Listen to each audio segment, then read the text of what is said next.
We're coming to you live from our Auckland Park studios. This is Prime News on SABC 3. Let's give you a sense of our headlines with these top stories.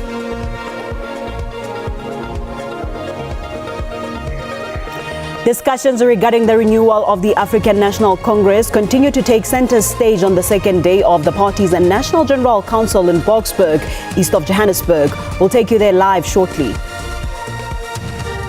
Why are we being governed by people that got 14%, 18%? The Umkhonto weSizwe party in KwaZulu-Natal is pushing ahead with its attempts to oust Premier Thamsanqa Ntuli. Humility because we honor a public servant who embodied the best of our state. Cooperative Governance and Traditional Affairs Minister says that the conditions which led to the killing of whistleblower Babita Deokaran remain a threat to others who speak out against corruption.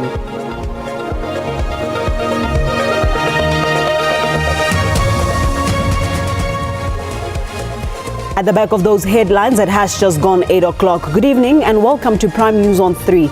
I am Paulette Nell. Thank you so much for joining us this evening as we bring you up to speed with what's happening in and around your world. We begin here tonight.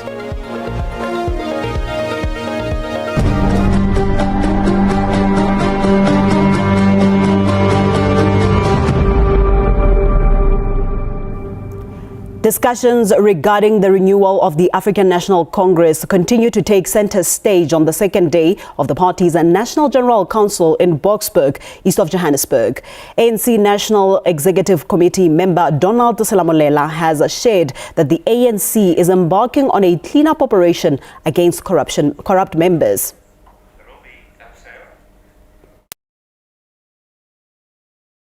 Is very costly and is very painful. I can argue anywhere that part of why we went down in certain corners in terms of electoral outcome in 2024 is because of renewal process that we engaged in.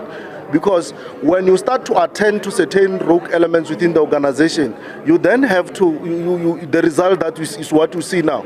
And you see a big fraction of people leaving the organization.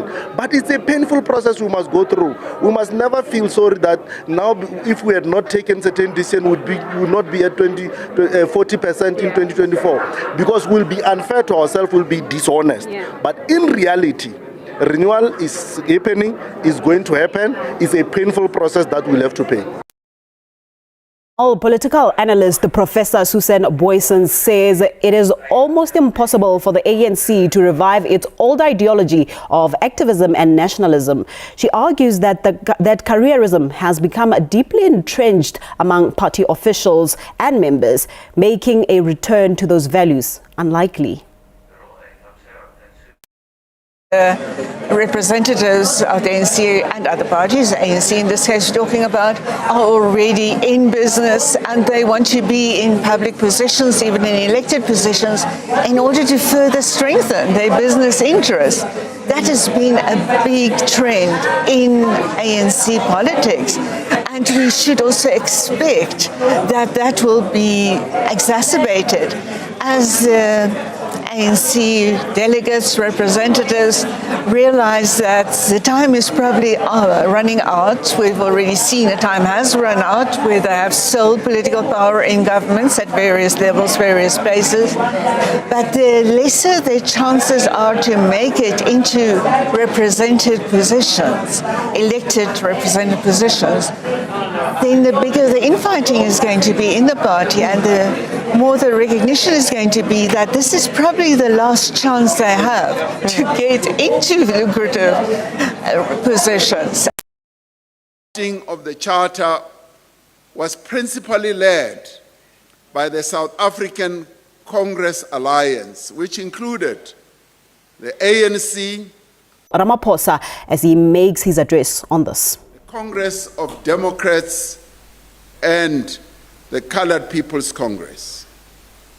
The Congress Alliance called on all South Africans to speak of freedom. It called on them to draw up their demands for the things that will make us free.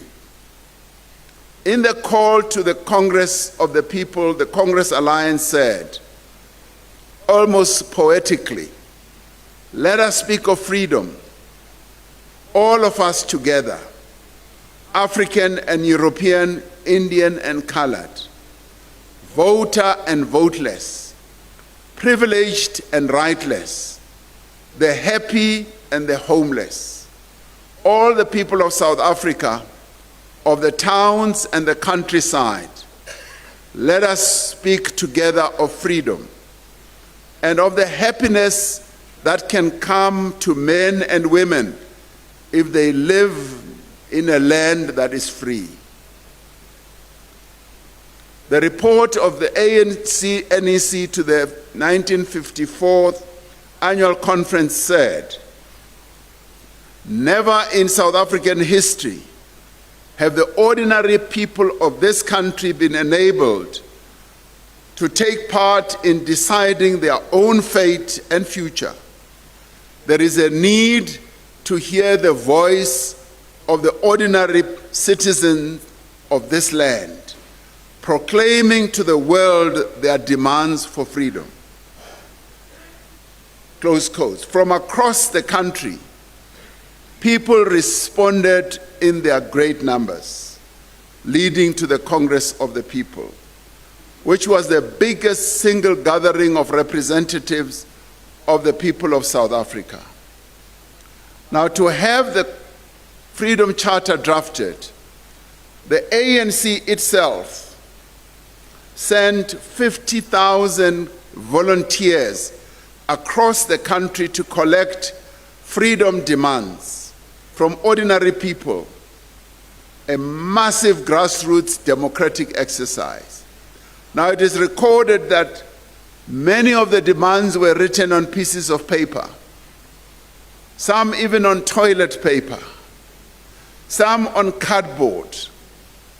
But the 50,000 volunteers went out to mobilize the people. At that time, the population of South Africa in 1955 was between 14 to 16 million. They had done a census, I think in 1951, and another one was to follow.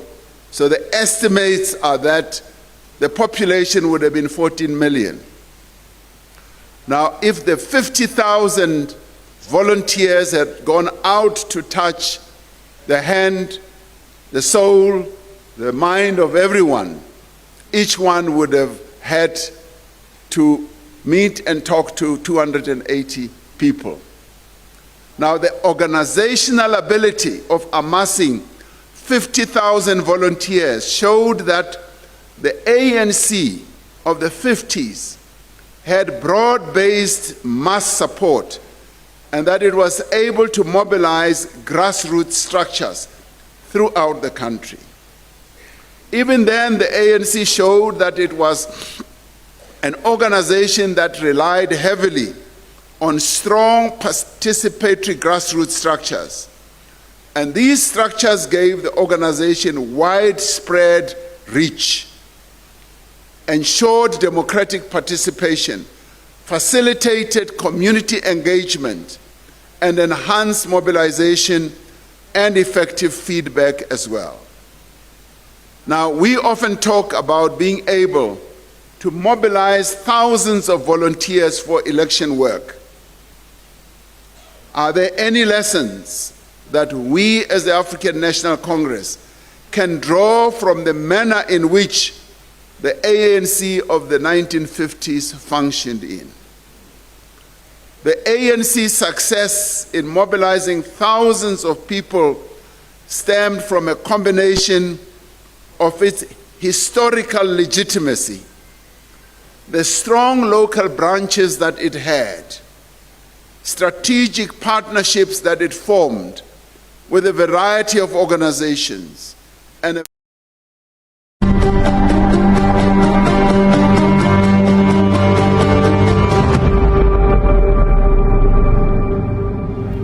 After a short breather, the inaugural Babita Deokaran lecture was held in Cape Town, and the Umkhonto weSizwe party in KwaZulu-Natal is pushing ahead with its attempts to oust Premier Thamsanqa Ntuli. More on this when we return.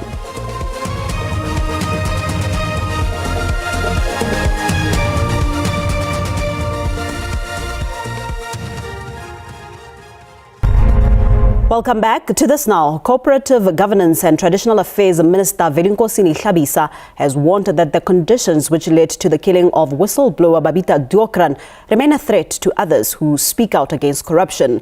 Hlabisa was delivering the inaugural Babita Deokaran lecture in Cape Town today, organized by the Anti-Corruption Center for Education and Research.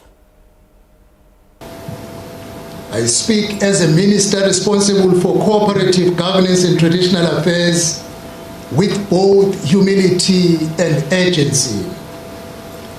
Humility because we honor a public servant who embodied the best of our state: ethics, integrity, and honesty. Urgency because the conditions that endangered her life are rife to other whistleblowers and demand decisive action.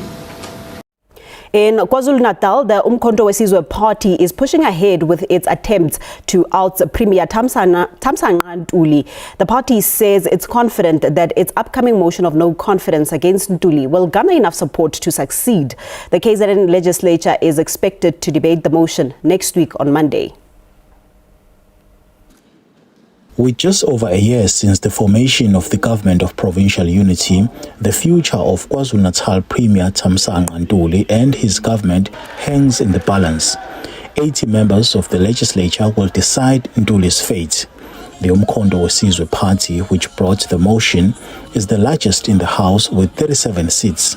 In order for the motion to succeed, 51% of members must vote in favor of the motion.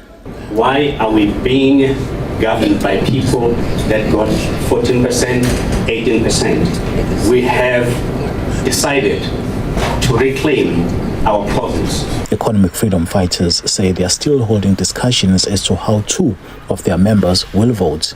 In essence, we are agreeing to the motion, but we have not concluded as yet our talks and the discussions because we cannot go there, because politics is also about numbers. We cannot go there thumbsucking. A crucial single vote of the National Freedom Party could decide the success or failure of the motion. The NFP says it has instructed its deployee, who is a member of the Government of Provincial Unity, Mbali Shinga, to vote in favor of the motion. We are not going to go through leaps and bounds to try and convince an individual and a deployee of the NFP to adhere to the clarion call of the NFP. It's up to the comrade concerned. It's up to her. The motion is expected to be debated on the 15th of December. Simpiwe Makanya, SABC News, Durban.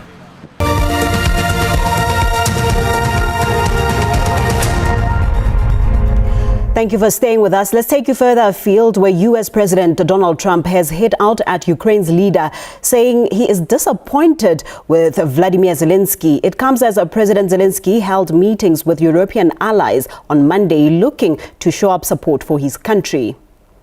Ukrainian President Vladimir Zelensky visited Italy today and met Prime Minister Giorgia Meloni. In a message shared on social media, Zelensky says his country and Europe will soon be ready to present the US with refined documents on a peace plan. Kyiv is under pressure from the White House to secure a quick peace, but is pushing back on a US-backed plan proposed last month that is widely seen as favorable to Moscow.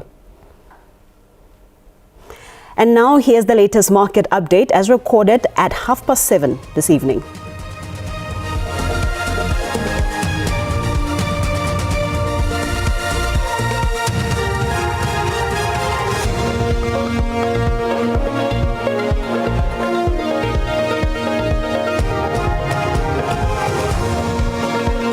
There was scoring an unbeaten 59 of 28 balls, pardon me. Let's now hand over to the weather desk for the latest in weather changes. Stay tuned.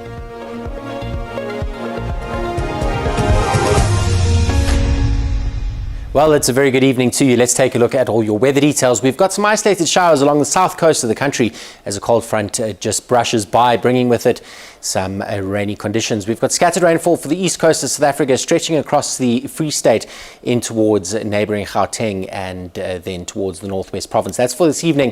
Ahead towards tomorrow, in the middle of the week, brings a 60% chance of rainfall through the northern parts of the northwest province, Gauteng in towards Mpumalanga. Be on the lookout for fog patches along the eastern escarpment, where scattered rainfall is likely through KZN as well. In the Eastern Cape, expect some isolated showers onto the south coast, stretching westwards towards the Western Cape. Southeasters in Cape Town tomorrow up to 35 kilometers an hour, and wind speeds in Durban, in Gqeberha, up to about the same from a easterly direction. Sunny, clear conditions right way through the Northern Cape. Be on the lookout this evening, though, for potential severe thunderstorms. That's through the shade of yellow on the map. And ahead towards tomorrow, more severe thunderstorms possible, again through the shade of yellow, whilst dry, windy conditions and high temperatures could lead to fault fires through parts of the Northern Cape. Kimberley down to 18 overnight, Cape Town 16, Gqeberha dropping to 17, Durban 19 this evening, Johannesburg 14, warming up on Wednesday to a maximum of 26. Low 30s expected through De Aar, and high 20s are expected through Beaufort West and Sutherland. Cape Town up to 31 degrees tomorrow, Gqeberha 23, and Durban up to a maximum of 22 degrees. Now a quick look at Thursday sees hot to very hot temperatures in the west of South Africa. Sunny skies expected for Cape Town on Thursday, whilst we've got scattered rainfall through the northern areas of the Northern Cape in towards the southern and central Free State. Isolated showers, but nice warm temperatures expected in the east and northeast of our country. That's it from me. Have a great evening ahead.